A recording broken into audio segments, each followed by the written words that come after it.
Oh, sorry, sir. I didn't see you there. No, it's my fault. I was just thinking about my past and not paying attention. Oh, that sounds interesting. Do you want to step out for a minute and exchange stories? I've got a good one if you would like to hear it. Yes, that sounds better than this party. The music isn't very good anyways. I prefer the music from India, which is where I'm from. I've always wanted to travel to India. It looks so beautiful. Let us sit at this table. It has such a nice view of the ocean. Yes, it does. Last time I was on a cruise ship, it sank with my family and everyone else trapped inside. I was the only survivor. My lord, that sounds terrible. Please tell me about it. It was a very stormy night. I had just come back from dinner when the ship started to sway badly. I grasped the railing and nearly lost my balance when the ship began to keel over. I was getting closer and closer to the water. I cried from parents with disparity. My ears started ringing, my vision went blurry, and I thought I would become unconscious. I made a final prayer to God. I asked him to keep me safe, alive. Sorry to interrupt. Would you like to order anything? Coffee, please. Same, please. Okay, I'll be back in 1 minute. Thanks. Continue. It's a great story so far. I haven't even gotten to the good part. Anyways, my prayer was answered. God kept me from losing consciousness. I was floating in the water. A monstrous wave pushed me into the lifeboat. The boat was carrying zoo animals, and I managed to get 4 animals onto that lifeboat before the ship sank. There I sat, soaked to the bone with a hyena, zebra, orangutan, and a Bengal tiger. Really? A tiger? As well as all those other animals? How did you manage to survive? Well, I will tell you.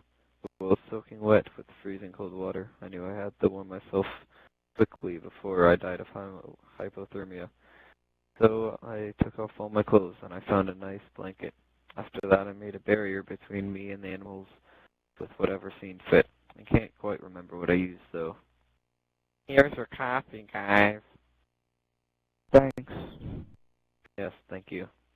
As I was saying, I made a barrier between the animals and I hoped this would work as I was no match for any of the animals except maybe the zebra who had a broken hind leg. I was just exhausted from the whole experience so far and I drifted into a deep sleep. The next morning I was awakened by this loud growling sound. I realized this was a hyena. The zebra must have kicked him or slid into his part of the boat. Luckily the hyena wasn't hungry and didn't go after the zebra. I looked to the right and I saw the orangutan was keeping her distance as well. The rest of the day I watched the clouds and enjoyed the nice weather and calm breeze. Wow, such an amazing and entertaining story, sir. Please, call me Pi. Oh, and I'm Benvolio. Anyways, it was lovely talking to you. It's getting dark and the wind is starting to pick up, so I'm going to be going back to my room now. It was great hearing your story, Pi. Please why don't we meet back here for breakfast tomorrow at 8:30? Then you can finish your story. Okay, that sounds terrific, Benvolio. I'm looking forward to it. Well, good morning, Benvolio. Did you sleep well? Yes, what about you? Pretty good, except I was awakened because of the ship rocking. Ever since my last cruise, I've gotten seasick every now and then. Oh, that's unfortunate. Speaking of the whole cruise thing, where did you leave off last night? Alright. The days after the crash were quite uneventful. The animals slept, the waves were calm, the sky was perfectly blue. You could say it was peaceful. Well, until the hyena got hungry. That day was a bit worse than the others. The skies were partly cloudy, and a cold wind blew. I was asleep, but I was awoken by the hyena. He snarled, and it wasn't a friendly snarl. He was hungry, and he was in kill mode. I froze in my position, hoping he wouldn't notice me. Luckily, the zebra was closer, and injured. I watched, terrified, as the beast pounced onto the defenseless zebra. He bit down on its hind leg first, the one that was injured. The zebra tried to kick at the hyena, and it hit the hyena's head. This wasn't enough to stop the hungry beast, as its kick wasn't very powerful. The hyena jumped onto the zebra's neck and bit down. The zebra struggled, but to no avail. After a minute it stopped moving, and the hyena then proceeded to eat the zebra's underside. To To my surprise, the zebra's leg was still twitching. After the hyena got his fill, he left the zebra to bleed out, leg still twitching. Oh my gosh, I didn't think animals could be subjected to such brutality. That's just horrific. Do you ever get nightmares about that? Yes, I do sometimes. It was very bad. After the hyena was eaten up, the hyena proceeded to kill the orangutan who was trying to protect me. I was very sad, as it seemed to have formed a bond of some sorts with me. My days after that were composed of the same stuff. I woke up, watched the sea, ate what little food I could find, even if it was the leftovers from the zebra or the orangutan, then went to sleep. Then the day I dreaded came. The hyena hungry again. I was the only thing left. It started towards me, then the Bengal tiger named Richard Parker emerged, hiding. Must have scared the hyena because it backed off pretty quick. Richard Parker was hungry and he went on to make the hyena its meal. Good morning, guys. Enjoying the cruise? Well, yes, it's quite fun. Could I get you guys anything for breakfast? Could I get some eggs with toast, please? Sunny side up and an orange juice? Could I get 3 pancakes, 2 sausages, 2 pieces of toast, and 2 eggs sunny side up? Oh, and home fries, and a coffee, please. Okay, sounds good. I'll be back with your meal shortly. Thanks. Anyways, Richard Parker killed the hyena, and it was his meal for a while. Again, the next few weeks were uneventful until one day I became blind, assuming it was from the sun reflecting off of the sea. But I was blind, and so was Richard Parker. I felt the bump against the boat and heard a voice. It was another person. He had a slight French accent, and he sounded friendly. That was until he tried to kill me. He reached for my neck and started choking me. Then I heard paws clicking, and with a mighty sweep of a paw, Richard Parker knocked the man unconscious. He bit down on his throat and killed him. The following days, I became very hungry, and even though I was a vegan, I decided to eat some meat. 5. It was the only food I had left, so I tore pieces. Let me skip this part. I'm going to be eating soon. I don't want to feel sick afterwards. Okay, that's fine. So after all that happens, it was me and Richard Parker. I knew even though we were friends, he would become hungry again.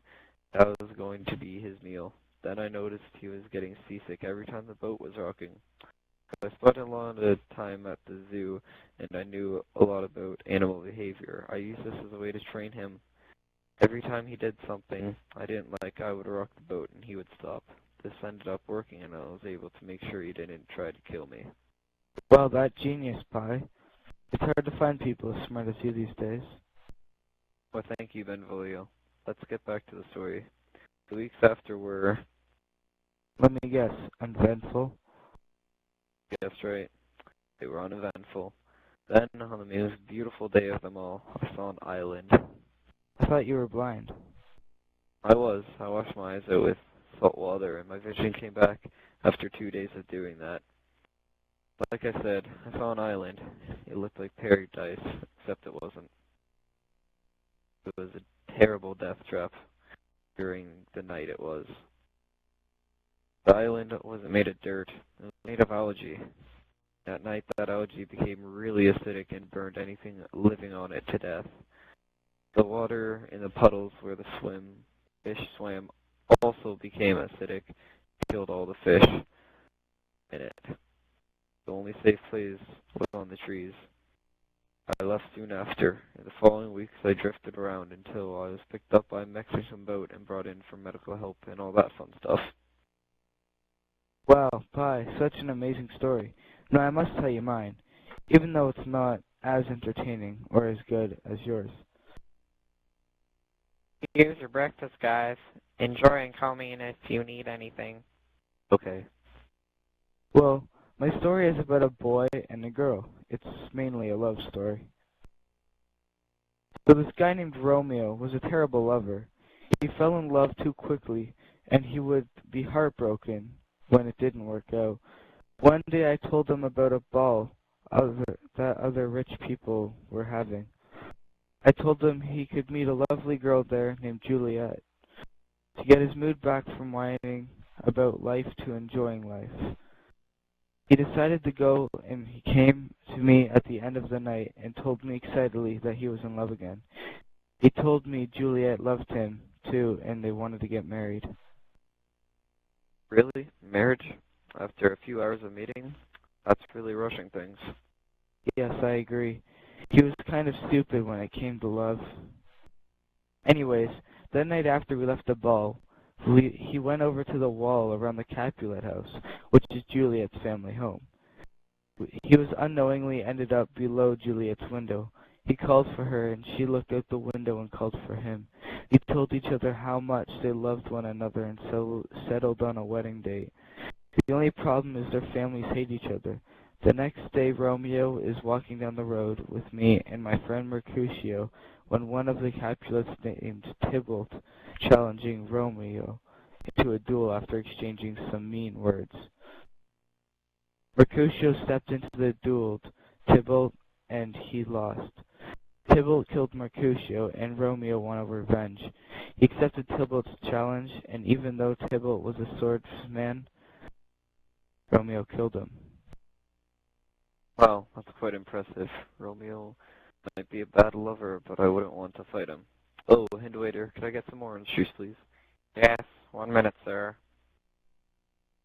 When the Capulets found out, they told the prince, and the prince exiled Romeo. Juliet was devastated when she found out what had happened. So Romeo, before he left, he had to leave Juliet, and Romeo went to talk to Friar Lawrence about getting married. He agreed to do so, and they met at the church later that day and got married. Romeo talked to Friar Lawrence about what he had to be done so he could live happily ever after with his new wife.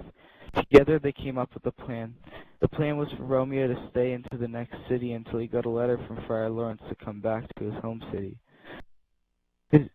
He would then be smuggled to Juliet's bedroom where he would make the marriage irreversible. Then they could live happily ever after. There was only one problem. Juliet's parents wanted her to marry another man, so if she was still a virgin, then the marriage would happen.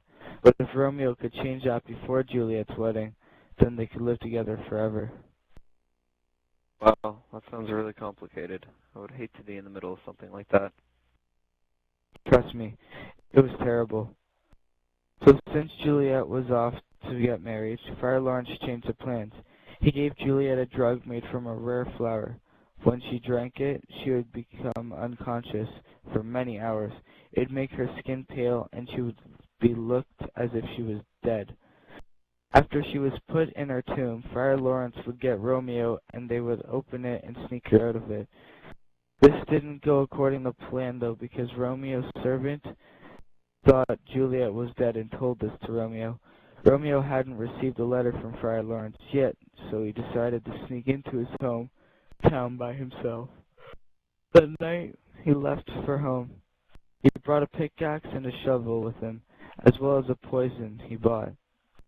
He didn't plan on smuggling Juliet out, though. He wanted to die beside her. When he arrived at the tomb, Paris, the man Juliet he was supposed to be marrying, was there with some flowers. He saw that Romeo had with him and tried to stop him before ruining the tomb. They dueled, and Romeo won the duel.